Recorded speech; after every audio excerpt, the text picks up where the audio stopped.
जब बसपा सपा और इन्होंने चिरकुटों ने मिलकर सरकार बनाई थी, कांग्रेस भी शामिल थी, तो उन्होंने नारा दिया था कि मिले मुलायम काशीराम, हवा में उड़े जय श्री राम। अब उन्हीं के लिए नारा आया है कि क्या मुलायम क्या काशीराम, एंटीनो माइनो का बेटा भी बोले जय श्री राम।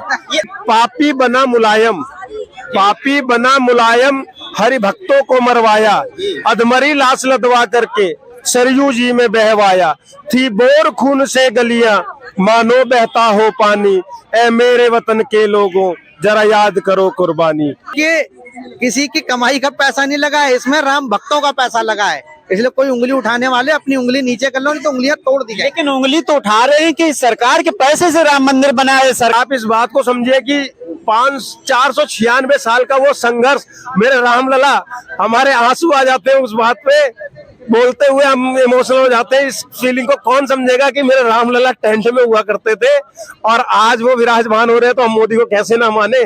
सर राम मंदिर को लेकर के अखिलेश यादव ने एक बयान जारी किया था कि राम मंदिर तो हम भी बना देते, क्या कहना चाहोगे उनके बयान पर? आप राम मंदिर बना देते कि आपने राम भक्तों पे गोलियां चलाई। मुझे याद है जिस समय ये 92 वाला कांड हुआ है ना, मैं छोटा 10 साल का बच्चा था, इनसे 10 साल का था, अपनी दादी के साथ रहता था। भाई साहब रात को घर बंद करके भागना पड़ा था, दूसरे के घर में पनाह ली थी रात को, नहीं तो हमारा घर तोड़ दिया जाता, क्योंकि उस पूरे मुस्लिम एरिया में अकेले हिंदू थे। पर हुआ क्यों? अखिलेश के पिताजी ने क्या करवाया? गोलियां चलवाई, राम भक्तों पे गोलियां चली, पूरे लखनऊ में डंडे लाठी चले। तो अगर ये मंदिर बनवाते तभी बनवा देते, तब तो ये मुख्यमंत्री थे, क्यों नहीं कराए नारा दिया था उस टाइम जी। अखिलेश का, ये अखिलेश के परिवार का पूर्वजों का, जब चिरकुटों ने, जब सरकार आई थी बुनियादी ढांचा गिरने के बाद, जब बसपा सपा और इन्होंने चिरकुटों ने मिलकर सरकार बनाई थी, कांग्रेस भी शामिल थी, तो उन्होंने नारा दिया था कि मिले मुलायम काशीराम, हवा में उड़े जय श्री राम। अब उन्हीं के लिए नारा आया है कि क्या मुलायम क्या काशीराम, एंटीनो माइनो का बेटा भी बोले जय श्री राम। ये आप क्या अपेक्षा कर रहे हैं? आपने हनुमान मंदिर, आपने हनुमान चालीसा में एक पंक्ति सुनी होगी कि भूत पिशाच निकट ना आवे जब हनुमान नाम। तो ये भूत पिशाच कहाँ जाने की सोच रहे हैं? जहाँ हनुमान जी बैठे हैं, जिनकी रक्षा स्वयं हनुमान जी कर रहे हैं, वहां पे भूत पिशाच नहीं आएंगे। और ये उससे भी गंदे प्रवृत्ति के लोग हैं, जिन्होंने अपनी राजनीति के लिए धर्म को, जात को, सबको तोल दिया।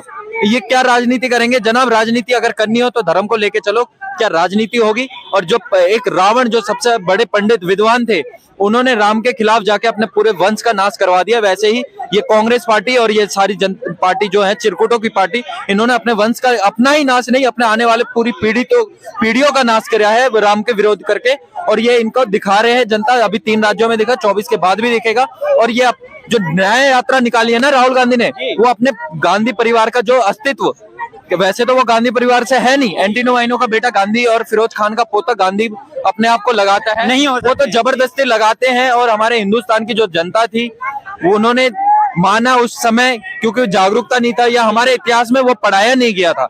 हमारे इतिहास में ये पढ़ाया गया कि एक गाल में थप्पड़ मारो, दूसरे गाल में मारेंगे तो आजादी मिल जाएगी, चरखा चलाने से आजादी मिल जाएगी। हमें तलवार की नोक, जो इन्होंने बोला था, अगर तलवार उठाने से हम आजादी मिल जाती, तो ये हमें 47 से पहले, कई समय पहले मिल जाती। ये जो बाद में मिली है, इन गुलामी को, और जो अभी आने वाले समय में आप देखिएगा, जो हमें पट पे आजादी मिली है ना, वो भी उजागर होगा। अभी जनता के सामने वो उजागर हुआ नहीं है 70 सालों से। जो पट पे हमें आजादी मिली है, वो पट भी हमारे सामने उजागर होगा, क्योंकि 50 साल के उसके जो उसके वादा थी 50 साल की, वो पूरा होने के बाद सोनिया गांधी ने एक अपने मैनिफेस्टो में लाके उसको ना सुप्रीम कोर्ट, ना किसी सांसदों का, ना किसी संसद का, किसी न्यायालय का उसमें दखल बंद कर दिया था। और उसकी अभी 2024 में उसकी भी सीमा खत्म होगी। तो भारत की जनता को, हमें पता चलेगा कि हमें किस अंधकार में रखा जाता था। हम 200 साल की गुलामी से आजाद तो हो गए थे, लेकिन इन इटालियन की गुलामी से हम ये 70 सालों से आजाद नहीं हो पाते, जो हमारे मोदी जी ने 2014 के बाद हमें आजाद करके रखा है। सर ये बताइए, जिस कदर राम मंदिर का उद्घाटन होगा 22 जनवरी को, मोदी जी ने स्पष्ट विनती की है समग्र देशवासियों से कि अपने घर ही दीपावली मनाएं और खुशियां मनाएं, मंदिर में जाएं, अयोध्या में ना जाएं।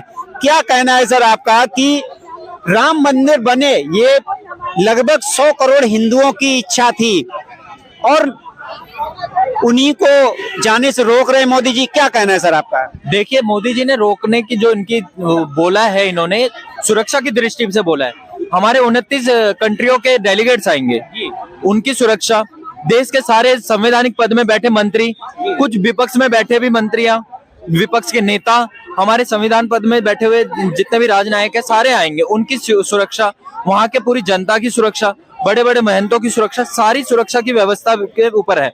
और जो जनसंख्या, जन सैलाब उमड़ने की जो आशंका है वो वहां की कैपेबिलिटी से कई गुना ज्यादा। इसलिए मोदी जी ने ये कहा है कि 22 तारीख को प्राण प्रतिष्ठा के दिन आप वहां पे ना आइए, अपने घर में, अपने इलाकों के मंदिर में, अपने शहर के मंदिरों में राम जी की आह्वान का गुणगान कीजिए, दीप उत्सव मनाइए और उनका स्वागत कीजिए। और 26 तारीख से 26 जनवरी से जब उसको सार्वजनिक तौर पे खोला जाएगा तो जाइए और देखिए राम मंदिर का अभी गर्भगृह का और बुनियादी ढांचा, बुनियादी मंदिर बनके तैयार हुआ है। 3 साल 3.5 साल तक अभी उसका कार्य और चलेगा।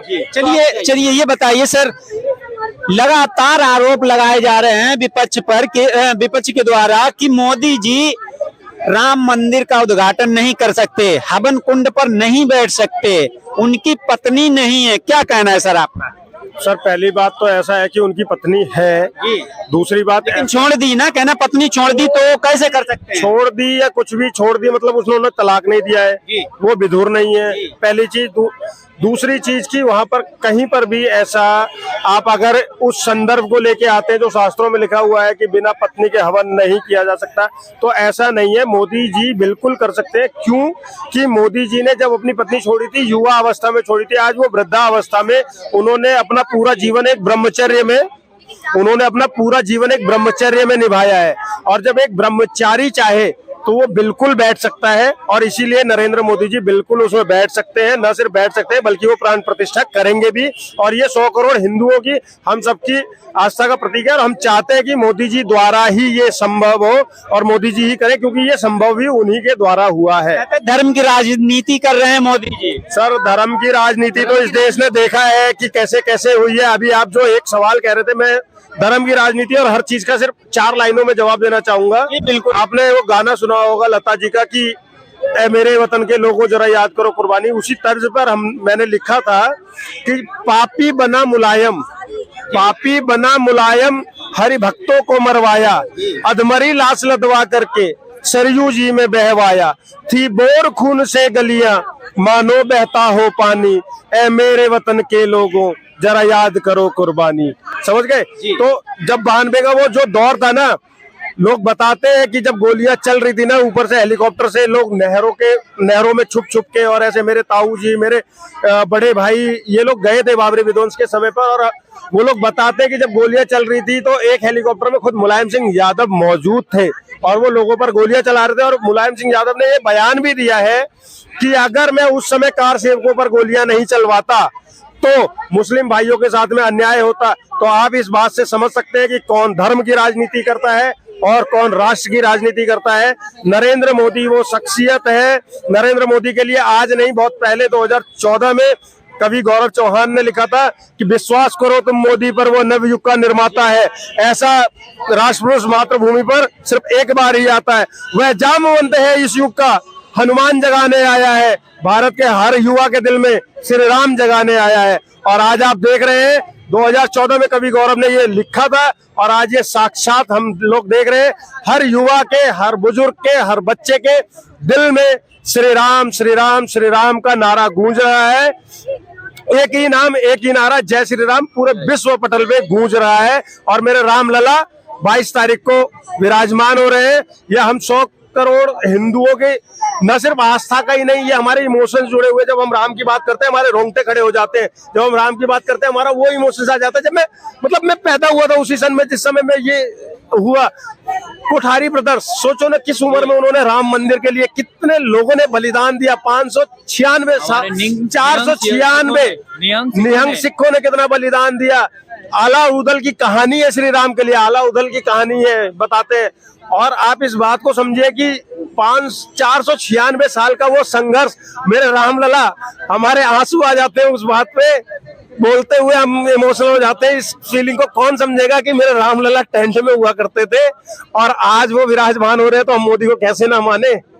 वो रामलला आज आ रहे हैं। आप पूछो हम लोगों से कि क्या फीलिंग है।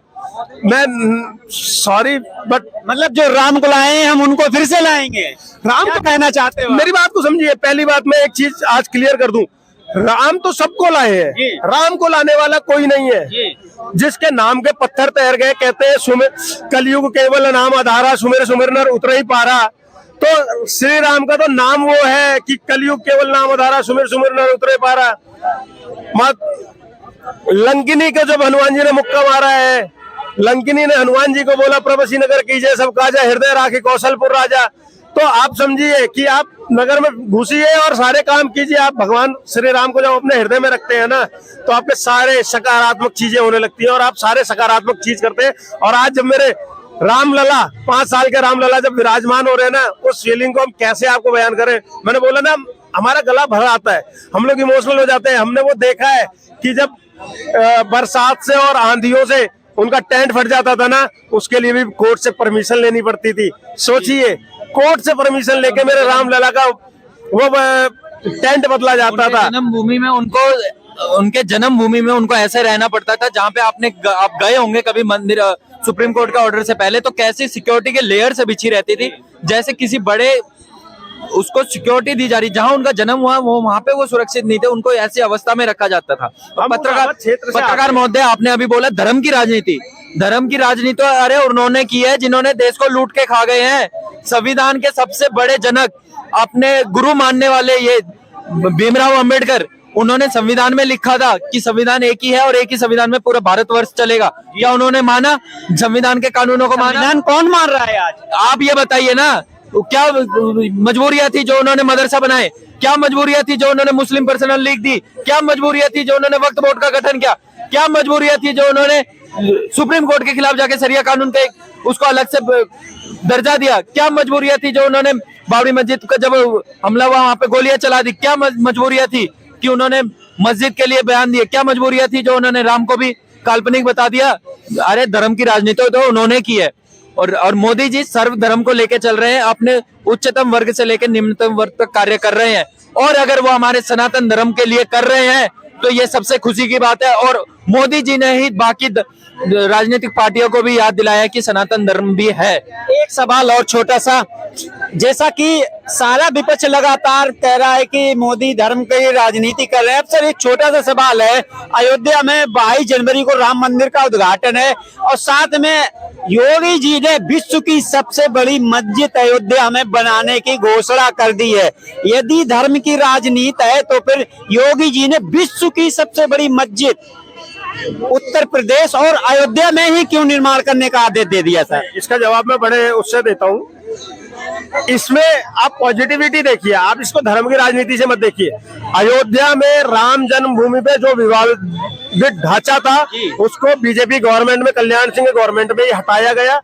आज राम मंदिर बन रहा है, बीजेपी की गवर्नमेंट में ही बन रहा है। लेकिन योगी जी का ये क्लियर संदेश है, क्लियर संदेश, हम तुम्हारे दुश्मन नहीं है, हम तुमसे नफरत नहीं कर रहे हैं, तुम नफरत पाल के बैठे हो हमारे लिए। हम तुम्हारे ना दुश्मन है, ना हम तुमसे नफरत करते हैं, ना हमें तुम्हारी मस्जिद से कोई इनकार है। आप मस्जिद बनाओ, तमाम जगह पड़ी हुई है, अयोध्या में ही बनाओ, लेकिन अयोध्या में रामलला के बगल में थोड़े बनाओगे। आप इस चीज को समझिए। योगी जी आज अगर ये काम बाबर ने किया होता, मेरे राम मंदिर को ना हटाया होता और कहीं और मस्जिद बनाई होती, आज ये विवाद ही नहीं होता। लेकिन बाबर ने क्या किया?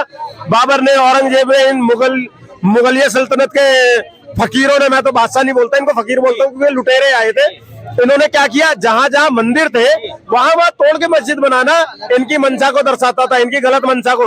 लेकिन जब योगी जी अगर ये अनाउंस कर रहे हैं, ऐलान कर रहे हैं कि मैं एक बड़ी मस्जिद बनाऊंगा जो विश्व की सबसे बड़ी मस्जिद होगी, तो कहीं ना कहीं वो ये मुस्लिमों को बताना चाहते हैं कि भाई मैं तुम्हारा भी मुख्यमंत्री हूं और मैं तुम्हारा शत्रु नहीं हूं। तुम मुझे शत्रु मानना बंद करो और रामलला से नफरत करना बंद करो, हम तुम्हें सब देंगे। यहाँ की पब्लिक की राय राम मंदिर को लेकर के राय और अपने विचार भी उन्होंने अपने प्रकट किए कि भारत में प्रेम भाव से कैसे हम रह सकते हैं। हम किसी से नफरत करके या किसी से दंगा करके हम अपने आपस में प्रेम भाव नहीं बना सकते और ना ही रोजगार पा सकते हैं।